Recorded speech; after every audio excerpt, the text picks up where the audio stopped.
Bonjour et bienvenue sur ce nouvel épisode du podcast La fin cachée.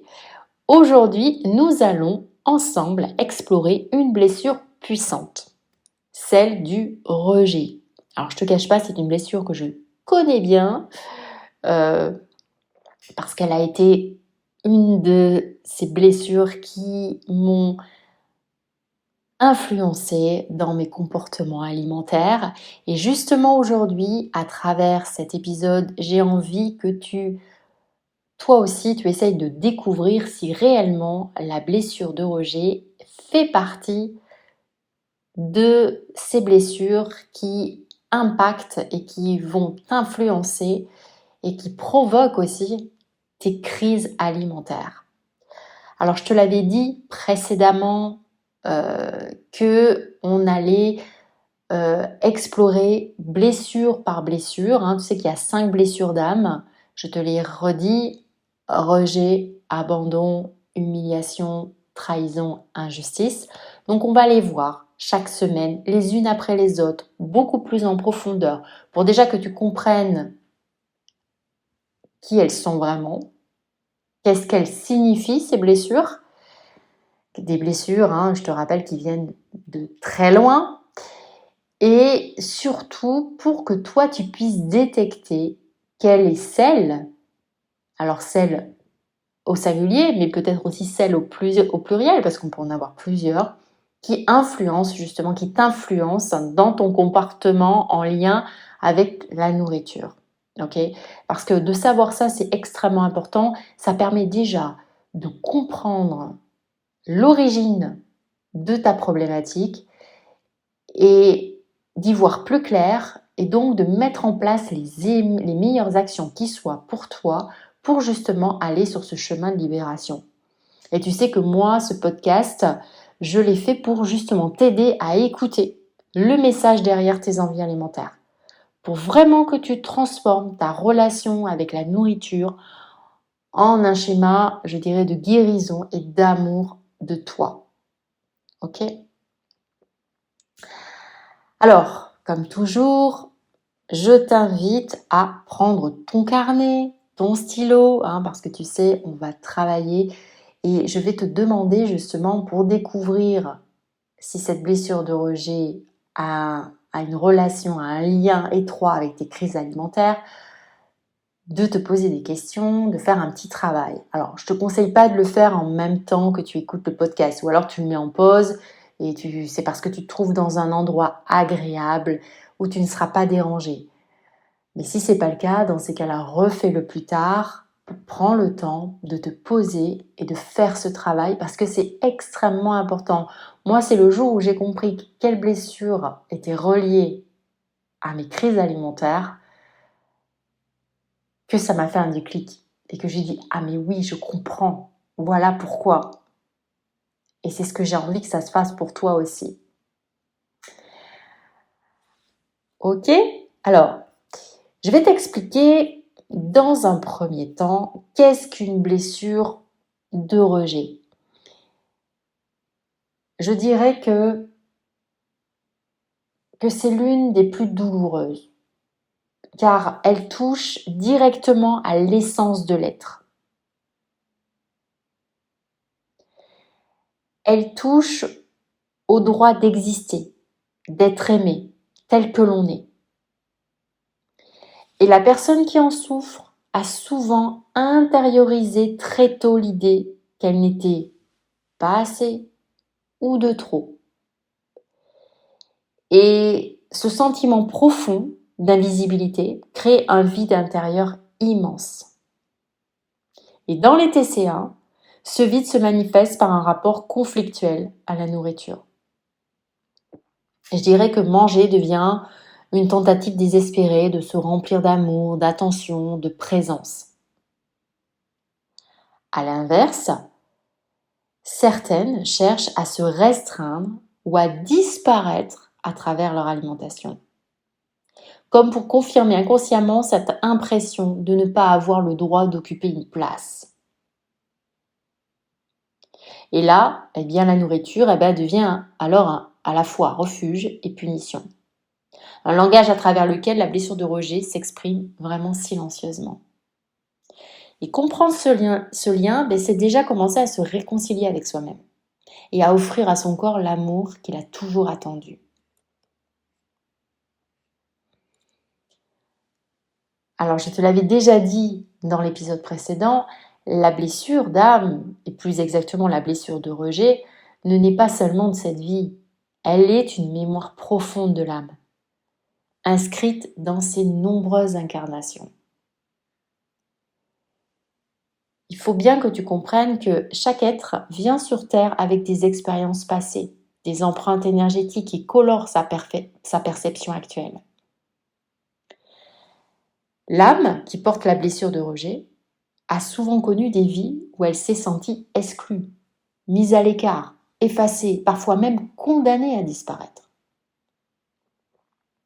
Et dans cette incarnation-ci, la blessure se réactive à travers des situations précoces où l'enfant perçoit qu'il n'a pas toute sa place. Même si l'entourage ne l'a pas voulu consciemment. Alors, pour combler ce sentiment d'inexistence, le corps et la psyché développent un rapport particulier à la nourriture. Manger pour se remplir d'amour, pour ressentir une présence ou au contraire se priver, comme si l'âme cherchait à disparaître à nouveau. Donc derrière ces comportements alimentaires, ce n'est pas le corps qui s'exprime en premier, mais bien l'âme qui crie sa peur d'être rejetée encore une fois. Et comme je te disais tout à l'heure, la guérison commence quand on reconnaît que cette blessure n'est pas une fatalité, mais une invitation. Celle d'accueillir toutes les parts de soi, d'incarner pleinement sa lumière et de choisir enfin de rester.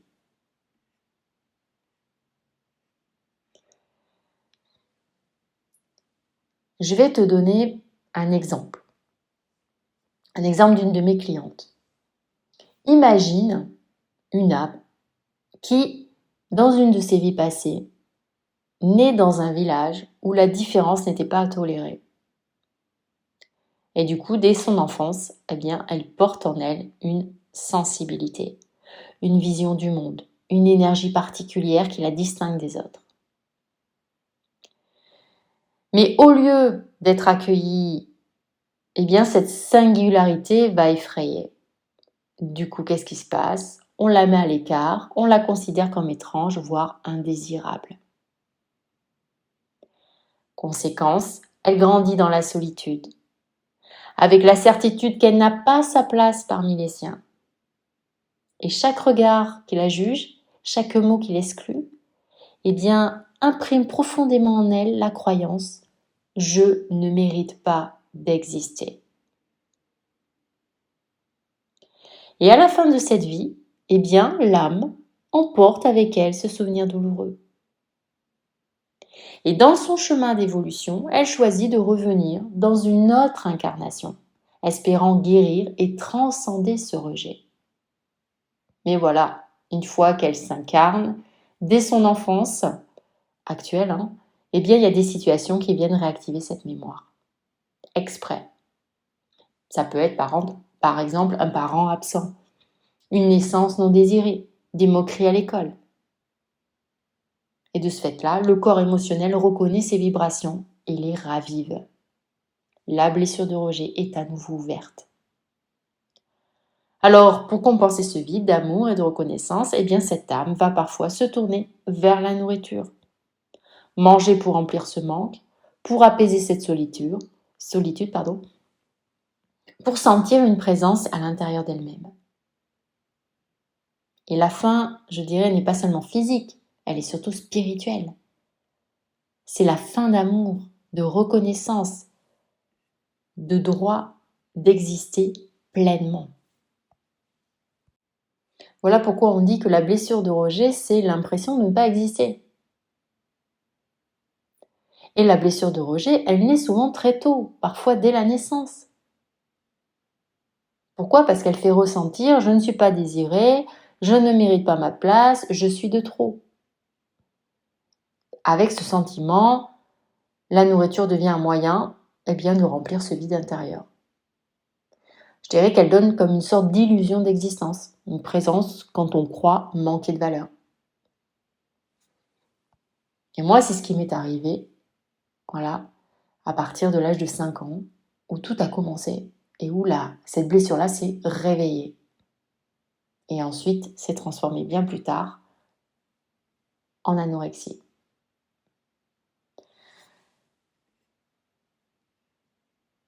Alors,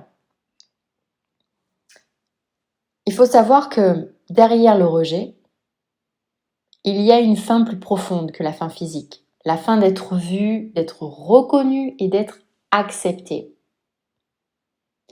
On pourrait dire que chaque bouchée devient alors une manière inconsciente de dire « je veux me sentir pleine parce que je me sens vide à l'intérieur ». Mais la vérité, c'est que la nourriture ne pourra jamais combler ce vide. Au contraire, elle va l'anesthésier, du moins pour un moment. Puis la blessure revient, parfois plus forte encore. Donc maintenant qu'on a vu ce qu'était une blessure de rejet, que tu as plus ou moins compris ce qu'elle voulait exprimer, eh bien on va faire cet exercice de découverte. Et on va essayer de répondre à la question suivante. Est-ce que cette blessure de rejet, est-ce que c'est elle qui nourrit tes TCA? Sachant que tu peux en avoir plusieurs blessures qui nourrissent tes TCA. C'est pour ça que c'est important que tu écoutes les autres épisodes pour voir s'il n'y en a pas une autre.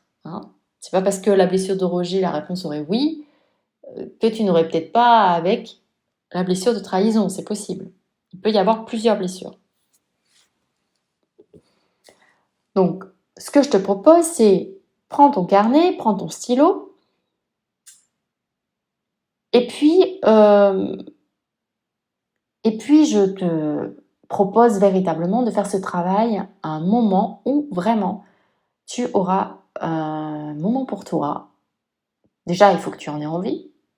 Ensuite, que tu aies le bon moment pour le faire, c'est-à-dire un moment pour toi où tu ne seras pas dérangé dans une pièce au calme. Tu peux mettre de la musique aussi, peu importe. De l'encens, des pierres, des cristaux, qu'est-ce que tu veux. Voilà, te faire un petit cercle de travail, mais fais-le, c'est important. Ça a été pour moi je dirais une étincelle de clarté. C'est là enfin que j'ai compris les choses. Donc j'espère que pour toi, ça fera la même chose. Alors, la première chose, on commence par une question. On va remonter dans tes souvenirs d'enfance. Donc voici la question. Donc note-la sur ton carnet. Quand j'étais enfant, est-ce qu'il m'est arrivé de me sentir de trop, invisible ou pas désiré? Alors peut-être que tu as déjà la réponse, mais note la question. Donc quand j'étais enfant, est-ce qu'il m'est arrivé de me sentir de trop, invisible ou pas désiré? Et n'hésite pas à noter les émotions, les souvenirs, tu vois, qui émergent de cette question. Même s'ils te semblent flous, note-les. Note tout ce qui te vient par rapport à ça, par rapport à cette notion de se sentir de trop, invisible ou pas désiré. Ok? Donc ça, c'est la première étape. Deuxième étape, on va voir un petit peu la relation aux autres. Pose-toi cette question, donc écris-la dans ton carnet. Dans mes relations, ai-je souvent peur d'être rejetée, d'être laissée de côté ou jugée comme inutile? Donc dans mes relations, ai-je souvent peur d'être rejetée, laissée de côté ou jugée comme inutile? Et là, je voudrais que tu coches une des propositions que je vais te donner. Est-ce que ça sera le mot souvent que tu vas choisir? Parfois, rarement ou jamais? Souvent, parfois, rarement ou jamais? Voilà, c'est tout ce que je te demande par rapport à ça. Maintenant, on va plus se pencher à ton rapport à la nourriture. Là, on va réfléchir un petit peu plus à tes compulsions, à tes restrictions, si c'est plutôt des restrictions que tu as. Est-ce que je mange parfois pour remplir un vide intérieur? Est-ce que je mange parfois pour remplir un vide intérieur? Note-la cette question. Ou au contraire, est-ce que je me prive comme si je n'avais pas le droit d'exister? Donc, est-ce que je me prive comme si je n'avais pas le droit d'exister? Je ne te cache pas que j'étais plus dans cette deuxième version par rapport au rapport de la nourriture, parce que j'ai commencé moi avec de l'anorexie. Et c'est après que la boulimie est arrivée.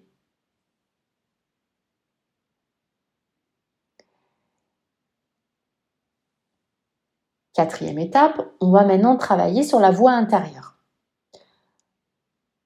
Donc là, il faudra que tu fermes les yeux et que tu écoutes un petit peu ta petite voix intérieure. Et moi, j'ai envie que tu demandes à cette petite voix intérieure, qu'est-ce que je me raconte souvent sur ma valeur? Qu'est-ce que je me raconte souvent sur ma valeur? Je te donne des exemples. Est-ce que par exemple tu te dis je ne suis pas assez? Ou peut-être personne ne m'aime vraiment? Ou encore je ne mérite pas ma place? Et note-les ensuite sur ton carnet. Moi, c'était plutôt personne ne m'aime vraiment. Personne m'aimait en fait. J'avais cette sensation-là. Une fois que tu as fait ce travail-là, lis toutes les réponses. Si tu trouves des traces de vide, d'invisibilité, de manque de place ou de peur de déranger, il est fort probable que la blessure de rejet soit active en toi et influence ton rapport à la nourriture. Si tu ne trouves pas ces thèmes, c'est peut-être une autre blessure. L'abandon, l'humiliation, la trahison, l'injustice, qui est à l'origine de ton TCA. Et ça, on ira les voir dans les autres épisodes. Ok?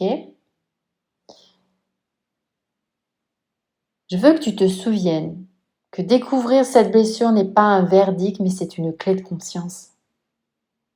Si tu la reconnais en toi, ou si tu les reconnais, ces blessures en toi, eh bien, c'est une chance de commencer à les guérir et d'apprendre à te donner l'amour et la reconnaissance dont tu as manqué.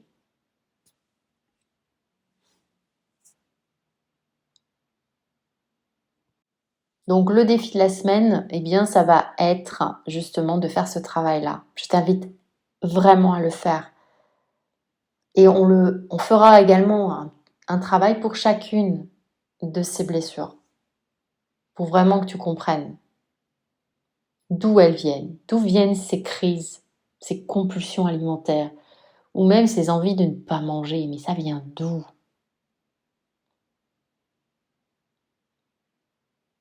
Ok. Et tu peux même te poser cette question, c'est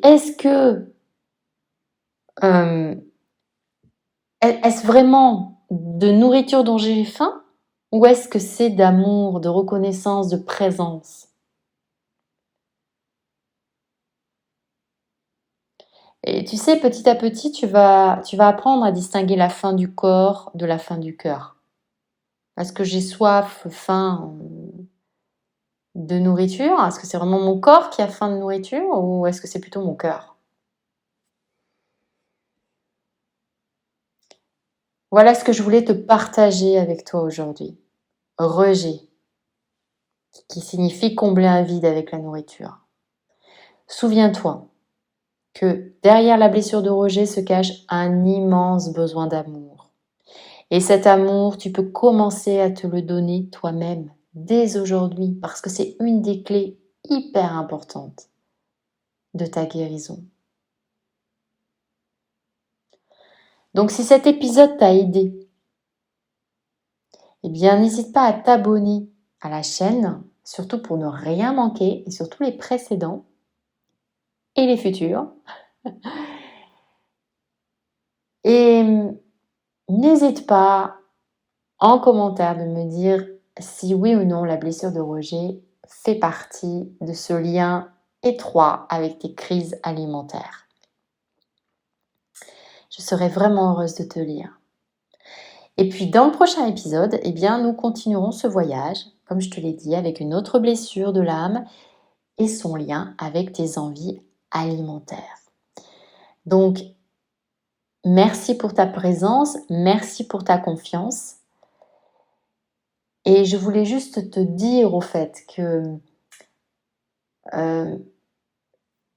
je propose des ateliers justement pour détecter quelle blessure est en lien direct avec tes problèmes de relation avec la nourriture. Donc ce sont des ateliers collectifs en visio, ok ? Mais je fais aussi des accompagnements individuels. Donc forcément les ateliers sont plus profonds et les accompagnements individuels le sont encore plus. Donc n'hésite pas, si tu as envie de poser des questions par rapport à ça, à me contacter. Tu sais que j'offre un appel découverte de 30 minutes et c'est gratuit. Donc surtout n'hésite pas. J'aurai vraiment plaisir vraiment à répondre à tes questions, à faire ta connaissance et surtout à t'aider. Ok ? Et je voulais aussi te dire qu'à partir de samedi, là le samedi qui arrive, je vais créer plutôt un nouveau podcast, un podcast qui est plutôt hors série, mais qui est quand même en lien avec ce podcast-là. On va dire que le podcast La Faim Cachée, c'est vraiment le podcast pour travailler, pour comprendre, pour faire la clarté sur qui tu es, pourquoi ça se passe comme ça dans ta vie. C'est vraiment un podcast atelier, ok ? Et tu l'as vu avec des exercices chaque semaine où vraiment on travaille sur soi, sur sa... Ouais, c'est un travail d'introspection. Le podcast que je vais te proposer à partir de ce samedi, c'est un podcast vraiment beaucoup plus axé sur ton élévation spirituelle. Dans le sens où je vais t'aider et surtout t'expliquer comment tu peux, par le biais de tes pensées, de tes émotions, par le biais de ta vision, aller vers quelque chose de plus positif pour toi. On va plus travailler l'esprit, le mindset. Je veux en fait, à travers ce podcast, te permettre de te connecter à ta partie divine. Parce que tu es humaine, mais tu es aussi divine, un être divin. Et plus te connecter à ce que je pourrais appeler le féminin sacré, ton féminin sacré. Parce que c'est grâce à lui que je m'en suis sortie. C'est grâce à lui que j'ai compris qui j'étais, que j'ai compris le pouvoir qu'il y avait en moi et que si je mettais en action ce pouvoir, forcément j'allais me libérer de tout ça. Forcément. Donc voilà. Donc n'hésite pas samedi à te connecter à la chaîne YouTube parce qu'il y aura ce nouveau podcast. Et justement, je vais te parler dans ce podcast des pensées et des émotions. Comment tu peux, voilà, un peu les manipuler, on va dire, les contrôler pour aller vers un sens positif, pour que tu puisses te libérer de tout ça. Ok ? C'est, je dirais, un podcast entre les développements personnels et le développement spirituel. Voilà. Eh bien, écoute, merci infiniment et surtout, prends soin de toi avec amour, avec beaucoup de douceur. C'est essentiel. Donc, je te dis soit à samedi ou alors à mardi prochain pour un nouvel épisode du podcast La Faim Cachée. Allez, ciao!